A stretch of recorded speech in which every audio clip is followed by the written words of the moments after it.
Forza Paname parce que je suis sûr qu'on va réussir à faire un truc. Bonjour à tous, pour tous ceux qui me connaissent pas encore, moi c'est So, faut qu'on parle. Et faut qu'on parle de quoi? Eh ben principalement du PSG. Moi je suis supporter de ce club depuis plus de 30 ans, abonné au Parc des Princes depuis plus de 15 ans. Je suis habitué à faire des formats courts, YouTube Short, TikTok, Instagram, Facebook. Et là je m'étais dit que j'avais envie de faire une première vidéo longue. On peut rentrer dans les détails et c'est quand même assez agréable de pouvoir un peu étirer la discussion. Et le sommaire de cette émission, c'est très simple. On va identifier les erreurs et les problèmes que le PSG peut rencontrer actuellement, les motifs d'espoir pour ensuite aller affronter le Bayern de Munich mercredi soir. Mais avant de rentrer dans le vif du sujet, on va faire les choses correctement. On va balancer le clap de départ de la première émission Faut qu'on parle PSG avec So. Évidemment que j'étais au Parc des Princes au match aller, s'il y en a qui se posent la question. Et évidemment que j'ai vu un match de dingue. N'en déplaise à Fred Hermel qui a dit que c'était un match qui ressemblait plus à la génération TikTok et qu'il aimait pas ce genre de truc. Il n'y avait pas de stratégie. Ben mon gars, t'étais pas au Parc des Princes et t'as pas vécu ce qu'on a vécu nous les supporters. Parce que si t'avais été là, tu te serais rendu compte que c'était un match qui va rentrer dans l'histoire. On en reparlera dans 10 piges de ce match. Et on rentre dans le vif maintenant avec le premier sujet. Qu'est-ce qui cloche au Paris Saint-Germain et qu'est-ce qu'on doit arranger pour aller affronter l'armada bavaroise? Déjà, on peut remarquer quand même un truc, c'est que notre défense n'est pas aussi solide qu'avant. Évidemment que Marquinhos, c'est notre capitaine courage, c'est notre héros, notre icône, mais il faut reconnaître quand même un truc. Là, on voit que l'âge agit quand même sur le corps. On a remarqué sur ces différentes courses, notamment lorsqu'il essaye de rattraper des attaquants, on l'a vu face à Liverpool, on l'a vu face à Chelsea, ça pose problème des fois. Il a du mal. La manière dont il se fait enrhumer par Diaz lors du match contre le Bayern, c'est aussi un point qu'on a tous remarqué. Et en même temps, il n'est pas complètement fini. Il nous a fait des sauvetages incroyables. Un contre le Bayern, un autre face à Liverpool. C'est clair qu'on a besoin de lui et que pour moi, c'est pas encore le champ du signe. Surtout quand on voit que son remplaçant, c'est un mec que je déteste particulièrement, non pas pour sa personne, mais pour ce qu'il donne dans notre club. Et tous mes spectateurs de mes shorts le voient parce que j'arrête pas de lui rentrer dedans. Zabarni n'a pas le niveau pour être au Paris Saint-Germain. Que quelqu'un me regarde dans les yeux et me dise que oui, Zabarni, c'est le défenseur idéal pour remplacer Marquis. Ça va pas du tout.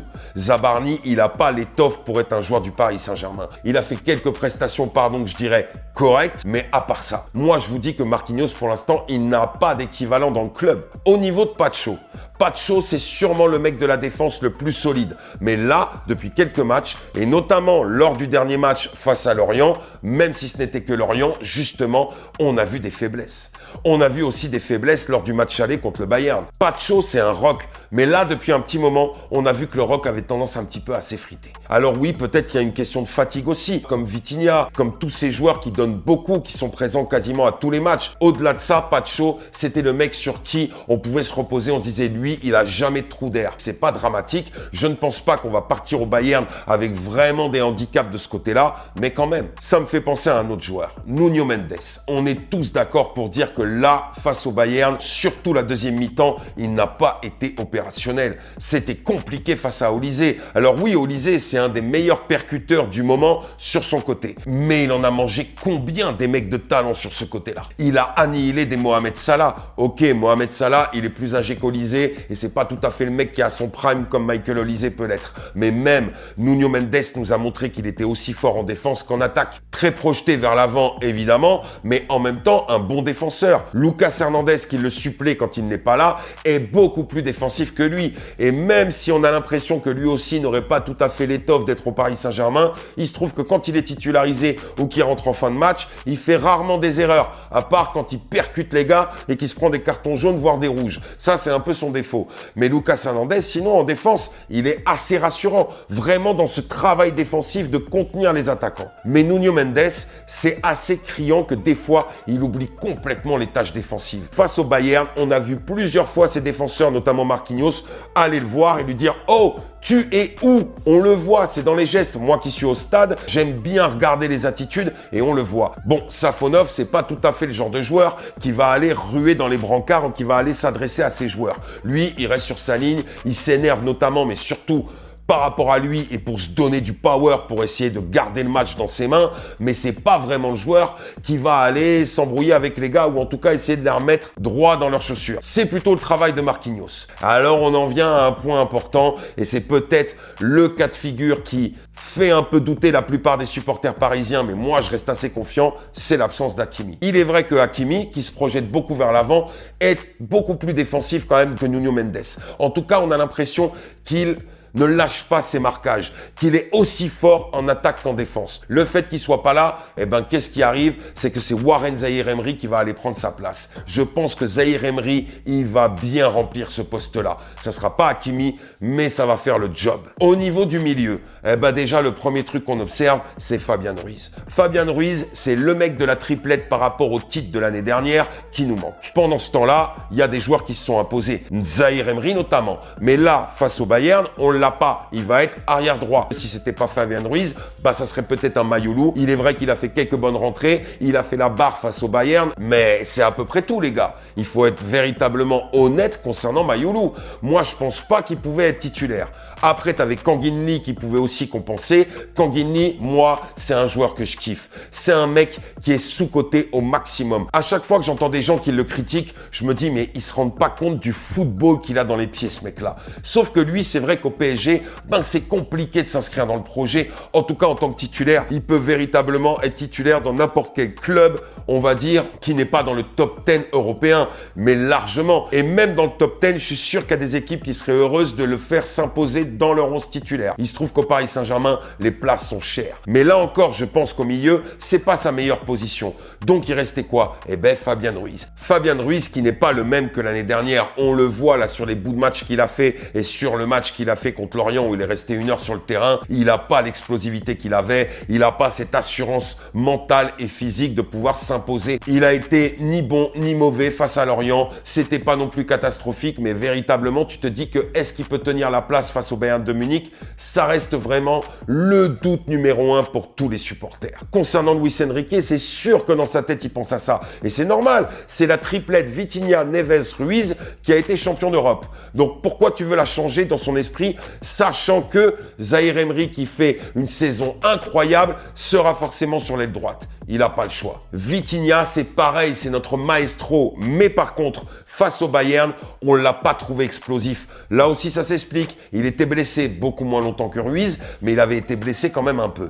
Et on a l'impression que ça a entamé un petit peu son physique. Contre le Bayern, il n'a pas du tout été mauvais, mais il n'a pas pesé sur la rencontre comme on pouvait l'espérer. Mais là, avec les jours de repos qui suivent, vu qu'il n'a pas joué contre Lorient et qu'il va avoir le temps de se reposer et aussi de se remettre en forme pour le déplacement à Munich, on a bon espoir qu'il redevienne cet architecte, ce maestro, et ça sera bénéfique pour nous. Neves, on n'a aucun doute sur le fait qu'il sera hyper présent face au Bayern. On l'a vu avec ce magnifique but de la tête alors qu'il fait 1m60.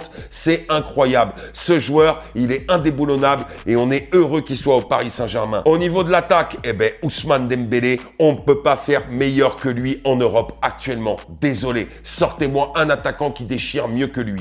Ousmane Dembélé, c'est notre ballon d'or. À chaque fois qu'il est sur le terrain, c'est imprévisible. Tu ne sais pas quelle dinguerie ce mec va nous sortir. Gvicha Kvaratskhelia, c'est exactement la même chose. Il est peut-être pas ballon d'or, mais quel joueur! Quel fantastique joueur de football. Là encore, moi qui suis au stade assez souvent, quand je le vois jouer, mais c'est un bonheur. Il est incroyable. Et surtout, le petit côté en plus qu'il a, c'est cette combativité, ce mode guerrier d'aller chercher les ballons dans les pieds des gars en faisant un repli défensif que tu n'as jamais vu de ta vie. Et ça, mais c'est juste le bonheur pour tout supporter de voir un mec qui est aussi fort en attaque, qui a cette détermination en défense et qui fait tout pour gagner et qui en plus de ça a l'air humble comme jamais. Et c'est ça qui fait du bien au Paris Saint-Germain, c'est ce collectif. On dit le Paris Saint-Germain sans stars, mais en vérité, les joueurs qu'on a, c'est des stars, les gars. C'est des joueurs de classe mondiale. Il n'y a pas besoin d'être forcément brésilien ou argentin pour remporter les suffrages, si vous voyez ce que je veux dire. Alors oui, Désiré Doué, il déchaîne un peu les passions. Beaucoup de gens pensent que oui, est-ce qu'il mérite sa place de titulaire? Ouais, mais là, il se la raconte trop, ça dribble trop. Eh les gars, ce joueur de joueur, mais c'est juste un bonheur aussi pour nous les supporters. Et là où vous vous trompez, beaucoup de gens, il est hyper altruiste. Vous avez vu, c'est lui qui était à la manette au niveau des passes décisives contre le Bayern de Munich. Le nombre de passes décisives qu'il a fait cette saison, il est bon. Je sais plus exactement parce que j'ai pas envie de faire une vidéo statistique, mais c'est un joueur qui est crucial chez nous. On le met souvent en concurrence avec Barcola. Mais Barcola, les gars, même si c'est un joueur que j'adore, qui est explosif, qui est hyper fort, qui peut retourner des matchs, il n'a pas la régularité d'un Désiré Doué. Désiré Doué, on peut dire ce qu'on veut, que ce soit en but ou en passe, il est plus efficace. Barcola, c'est un très bon joueur, mais là aussi, on remarque que c'est un joueur qui est surtout indiqué pour rentrer en cours de match parce que son explosivité et sa vitesse, eh ben, ça sert lorsque les équipes en face sont un peu fatiguées. Là, c'est vrai que pour le rattraper, accrochez-vous les gars. Mais Désiré Doué, je trouve que c'est un joueur qui mérite beaucoup plus que tous les reproches qu'on lui fait actuellement. Et je suis sûr que face au Bayern de Munich, ça va le faire. Un autre point que je voulais aborder, c'est notamment le reproche qui est fait au Paris Saint-Germain de soi-disant ne pas avoir de banc. Et bien là, je peux pas être d'accord avec vous. Parce que sur le banc, on a Lucas Hernandez, on en a parlé, Bradley Barcola, on vient d'en parler également, Kangin Lee. Kangin Lee, encore une fois, c'est un très bon joueur et il peut être titulaire comme remplaçant. Après, ça dépend de l'adversaire.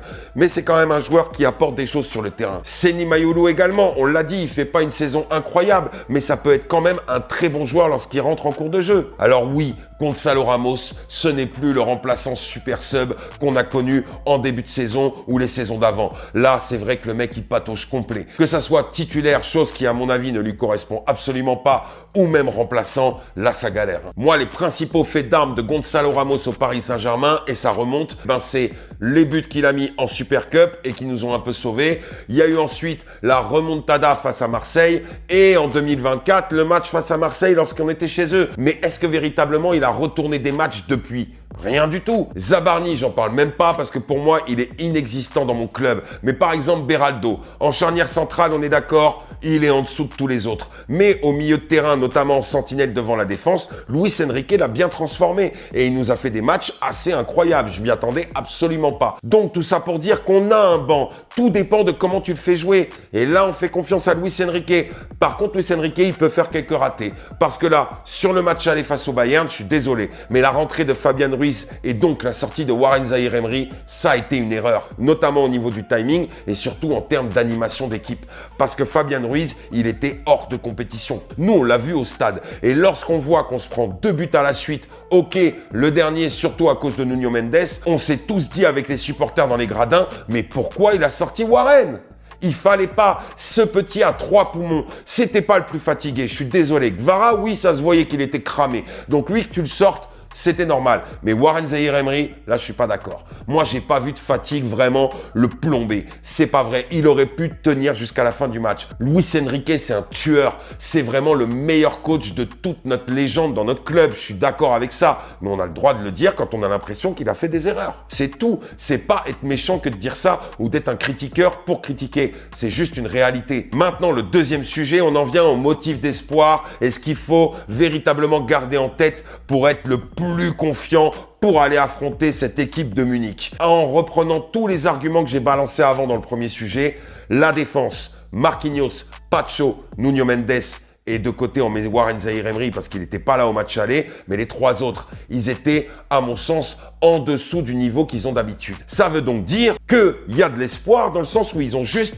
à reprendre ou en tout cas à rehausser leur niveau pour revenir à celui qu'on connaît. Et là, je suis sûr qu'on va pas prendre 4 buts si c'est le cas. Il faut que Marquinhos fasse attention à moins se faire dépasser, à plus contenir son adversaire parce qu'il sait pertinemment qu'en course, il risque de se faire distancer. Pacho, je sais pas véritablement quelle est la clé, mais en tout cas qu'il retrouve cette image de rock défensif qui fait flipper les adversaires. Nuno Mendes, faut juste qu'il arrête d'oublier son marquage. Parce que, en effet, que ce soit sur sa ligne ou lors des coups de pied arrêtés, il faut qu'il soit à la culotte, comme on dit, du joueur qu'il marque. Et là aussi, je suis sûr que ça va arranger beaucoup de problèmes. L'inconnu se situe au milieu de terrain, mais là encore, il y a des motifs d'espoir. Pourquoi ? Parce que ce soit Fabian Ruiz ou Vitinha, eh ben, ils ont eu quelques jours en plus pour se remettre d'aplomb, se remettre en forme. Joao Neves, je me fais aucun souci. Ce mec-là, c'est un peu un mini Verratti. C'est un mec qui n'a peur de rien. Alors quand même, j'ai l'impression, vous me dites si je me trompe, avec même un peu plus de talent et de consistance. Et pourtant, Dieu sait si Marco Verratti, c'est une légende de notre club. Mais il est vrai qu'il faisait quand même des erreurs qui nous clouaient. On se souvient tous de certains dribbles, notamment face au Real de Madrid, où il s'était fait prendre la balle bêtement et ça nous avait causé des buts. Joao Neves, je l'ai jamais vu faire ça. C'est vrai que lui, c'est vraiment un joueur en or et vu son jeune âge, mais faut que Paris le signe pendant 10 ans, les gars. D'ailleurs, c'est le cas de beaucoup de nos joueurs. On a envie que ce groupe reste là. On a envie qu'il reste en place. Quelques ajustements au niveau du mercato prochain et c'est tout. On a enfin une équipe qui respire le collectif et donc l'efficacité. Au niveau de notre attaque, et ben là, je me réfère uniquement au match aller vu qu'on a collé 5 buts. Je n'ai aucun doute sur le fait qu'ils vont être opérationnels. Que ça soit Ousmane, Gvicha ou Désiré Doué, je suis sûr que ça va le faire. Ils vont marquer des buts là-bas. Autre motif d'espoir, le stade de Munich. Ça fait un moment qu'on entend que oui, le Bayern chez eux, ils sont imprenables. Le PSG, ils vont souffrir, etc., etc. C'est peut-être ce qui va se passer. Mais en tout cas, gardez bien en tête un truc. C'est sur ce terrain-là, à Munich, qu'on a gagné notre Ligue des Champions de l'année dernière. Donc déjà, ce stade, il sera pas en mode on va faire peur aux joueurs. Les joueurs, ils ont déjà dompté ce stade. Rappelez-vous, je crois que pendant la finale de Ligue des Champions, il y avait plus de supporters interistes que parisiens. Eh ben, ça n'a rien changé. D'ailleurs, on n'a entendu que les nôtres. On donne de la voix, on donne de notre vie et de notre physique pour supporter cette équipe. Ça s'entend partout, même dans les télés et dans le monde entier, tout le monde nous salue. Donc rien que pour ça, là aussi, il y a un motif d'espoir. Donc oui, moi, je reste confiant pour ce match et je suis sûr que le Paris Saint-Germain va faire un résultat. Peut-être qu'on perdra, mais je compte sur tous les supporters du Paris Saint-Germain pour célébrer quand même notre équipe, même si c'est le cas. Parce que voilà la saison qu'on aura fait. Alors ok, on a perdu en Coupe de France. Là, le championnat, il est quasiment acquis pour nous. Et en Ligue des Champions, on aura quand même atteint la demi-finale. Et comme on dit, la finale avant l'heure. Quand on voit la purge qu'a été Arsenal contre l'Atlético de Madrid, moi, j'ai juste envie de dire un truc. Eh les gars, venez, on fait un effet rétro. Le Bayern, on leur file l'Atlético. Nous, filez-nous Arsenal. Et on se retrouve les deux en finale. Parce que c'est tellement dommage que ce genre de match, ça soit sur la demi-finale. Mais c'est comme ça. Voilà les sujets que j'avais un peu envie d'évoquer avec vous. C'est vrai que ce format, ça permet de rentrer dans les détails. Donc j'espère que ça vous a plu. C'était la première de Faut qu'on parle PSG. Mais il y en aura d'autres. Et évidemment, chaque jour, une vidéo short quotidienne. Abonnez-vous à tous mes réseaux sur YouTube, mais aussi sur TikTok, sur Instagram, sur Facebook. C'est toujours le même nom. Faut qu'on parle. Souhaitons-nous bonne chance pour le match qui arrive face au Bayern de Munich mercredi soir. La tension monte, je n'attends que ça et j'espère véritablement qu'ils vont faire un résultat. C'est tout ce que les supporters on attend. Sur ce, je vous dis à très vite. Forza Paris et Forza les supporters parisiens. On est ensemble.